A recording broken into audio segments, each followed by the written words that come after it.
Before the video starts, I want to say something to the English-speaking viewers that are watching this. Since I'm from Argentina, the video is going to be in Spanish, so I will leave English subtitles for anyone who needs them. And with that said, I hope you enjoy the video. Hola intervidentes, Ono Crowley, transmitiendo. Hace un año, el youtuber Nando B Movies creó un proyecto llamado One Marvelous Scene, donde, junto a otros creadores de contenido, analizaban varias escenas del universo cinematográfico de Marvel o MCU que encontraban interesantes. Al mismo tiempo, también invitaba a otros creadores a participar con sus propios videos. Este año se inició otro proyecto similar llamado One Excellent Scene, pero esta vez centrado en la franquicia de X-Men, y este año quería participar. Desde X-Men del 2000 hasta Dark Phoenix de 2019, la franquicia tiene 12 películas estrenadas en cine. La he seguido desde hace varios años y es una que siempre me interesa ver cómo avanza, incluso si no todas las películas me encantan. Con tantas películas, la respuesta a la pregunta ¿cuál es la mejor película de X-Men? Varía bastante. Algunos dicen que es X-Men 2 de 2003, otros dicen que es Days of Future Past de 2014 y otros dicen que es Logan de 2017. Me gustan mucho las tres y son de las mejores de la franquicia, pero mi favorita es otra. Dirigida por Matthew Vaughn y escrita por Vaughn, Ashley Miller, Zack Stentz y Jane Goldman, mi película favorita de la franquicia es X-Men First Class de 2011.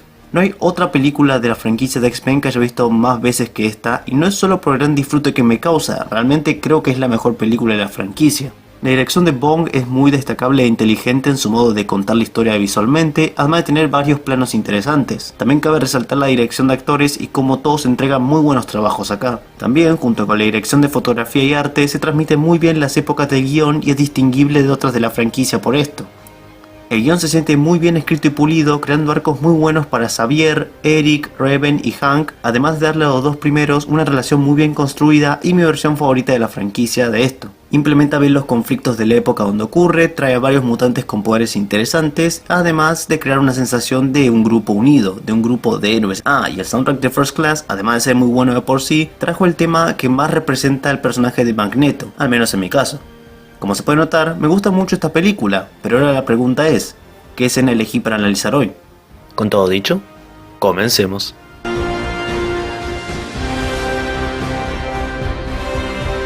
La escena que elegí es protagonizada por Eric Lensher, también conocido como Magneto, uno de mis personajes favoritos de la franquicia de X-Men. Sir Ian McKellen y Michael Fassbender han dado grandes interpretaciones del personaje, además de que este siempre es una de las mejores partes de las películas de X-Men. En mi opinión, First Class tiene una de las mejores versiones del personaje, por no decir la mejor, y la primera vez que vi esta escena me mostró que Fassbender nació para hacer este rol. Pero antes de comenzar el análisis de la escena que elegí, tenemos que remontarnos a dos previas que dan el contexto necesario. Siento que la escena que elegí va a funcionar mejor si esas dos escenas se explican antes. La primera escena ocurre en 1944, en un campo de concentración de Polonia. En dicho campo se encuentran Eric y su madre. En un momento ambos se separan y al querer reunirse son detenidos por unos guardias. Un portón de metal termina de dividirlos por completo. En este momento de enojo, Eric muestra sus poderes al manipular el portón para que se abra. Sin importar cuántos soldados agarren a Eric, ninguno parece poder detener su avance. Un soldado le golpea en la cabeza y se desmaya, deteniéndolo finalmente. En este momento se muestra cómo sus poderes están ligados fuertemente a sus emociones. Después Eric está en la oficina de Klaus Schmidt, quien busca probar sus poderes al pedirle que mueva una moneda que coloque en la mesa.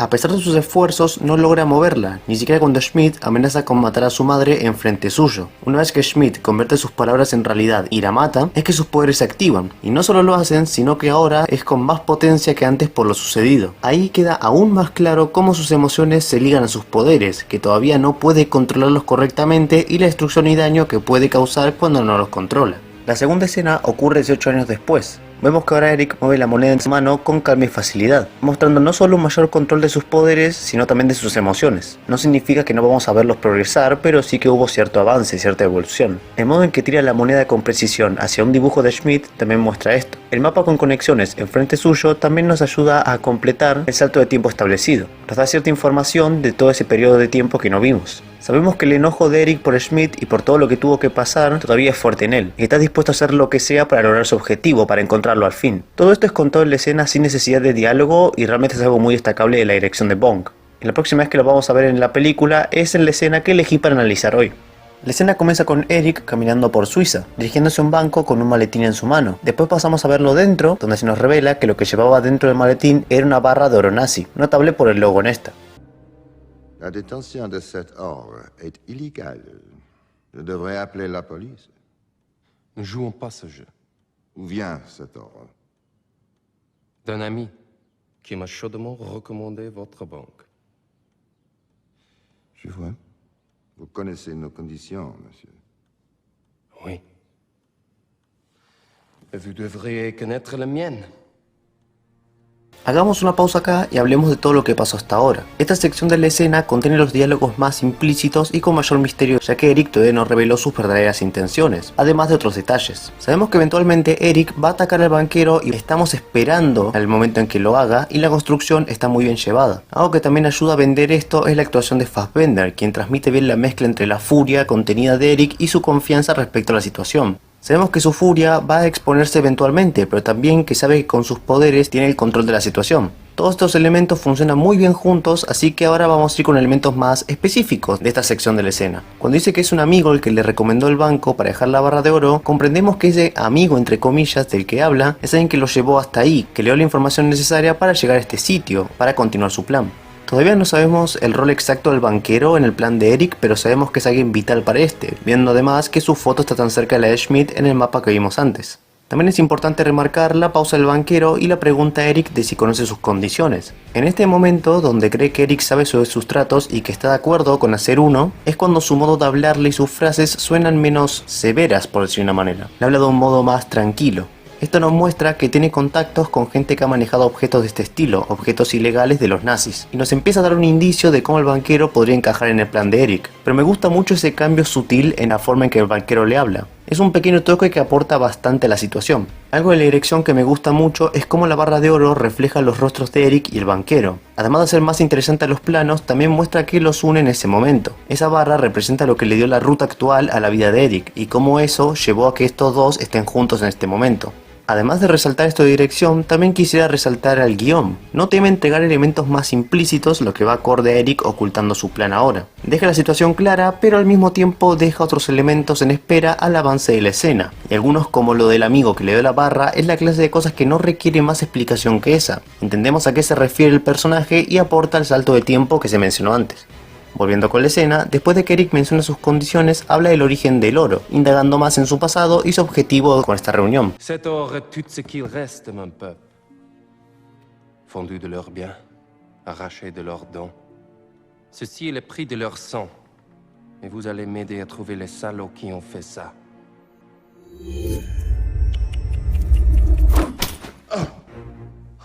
Touchez pas à cette alarme. Je veux Schmidt.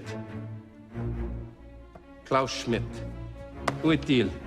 Nos clients ne donnent pas l'adresse. Nous sommes Pas ce genre de banque?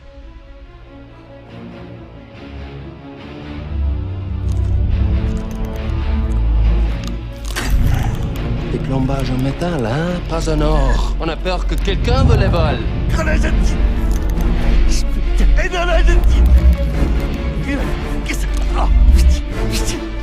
En esta parte ya queda claro el objetivo de la visita de Eric, ya sabemos el papel exacto del banquero en este y queda más clara la clase de tratos que el banquero ha hecho en el pasado. Esta información más directa va a acordar la revelación de Eric y completa bien la construcción previa. Además de todo esto, hay un diálogo de Eric que pronto voy a volver a mencionar, pero ahora continuemos con la escena. También me gusta cómo cuando Eric usa el poder en el reloj para que el banquero no toque la alarma, se ve que hace unos gestos hacia este en modo de burla. Esto para mostrar aún más el control que ahora Eric tiene con los poderes. Después, cuando Eric se para y avanza hacia el banquero, abandona su actitud calmada y se muestra más enojado e intimidante. Se ve esa furia expuesta en su infancia, pero ahora más controlada desde lo emocional a sus poderes. Ya de por sí vimos a Eric usar sus poderes contra una furia sin controlar, y ahora este es un Eric más, entre comillas, refinado con sus poderes. Otra cosa a destacar acá es cómo se expresa la relación de poder entre los personajes visualmente.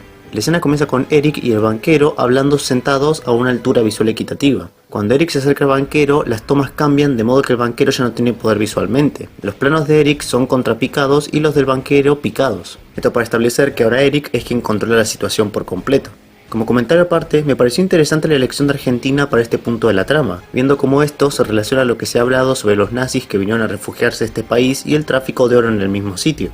Una elección que muestra cómo los escritores trataron de usar varios elementos de la época de la historia para contextualizarla correctamente y al mismo tiempo ayudar a avanzar la trama. Ahora continuemos con la escena.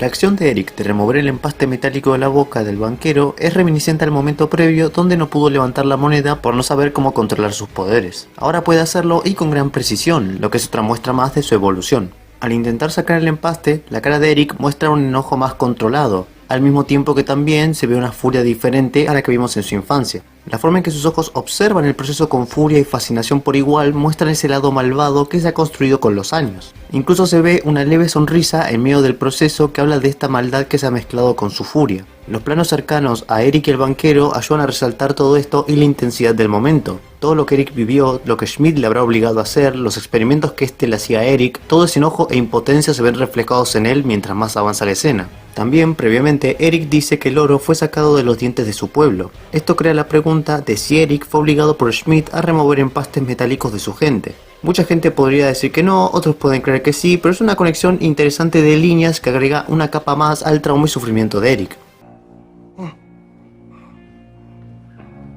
Ça me ferait tellement plaisir de vous tuer. Alors, croyez-moi, si vous prévenez qui que ce soit de mon arrivée, je vous retrouverai. Acá se puede ver cómo, aun si Eric todavía no domina por completo sus emociones, sí ha progresado mucho y se ha vuelto más inteligente y calculador. Sabe que matarlo podría complicar sus planes, pero que, con todo lo que ocurrió, más su amenaza de encontrarlo si dice algo, el banquero no va a decir nada ni advertir a nadie.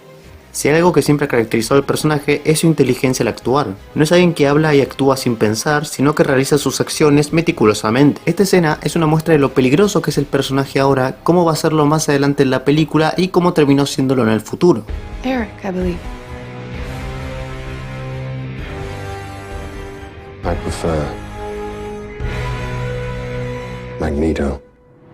Como ya se vio en el video, esta escena tiene varias cosas positivas y todas juntas crean un momento de First Class que me encanta. La dirección paciente y bien ejecutada, un guión que sabe llevar la situación de gran manera y trabaja bien con el salto de tiempo y la época de la historia, ayudando también a entender mejor quién es el personaje ahora. La actuación de Fassbender es perfecta, mostrando el lado más calmado del personaje a la vez que su furia y evolución general.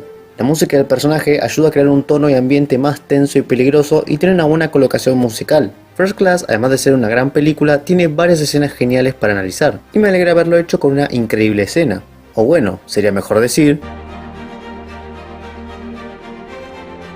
Y bueno, eso es todo por hoy, espero que les haya gustado el video y nos vemos la próxima. Ono Crowley fuera.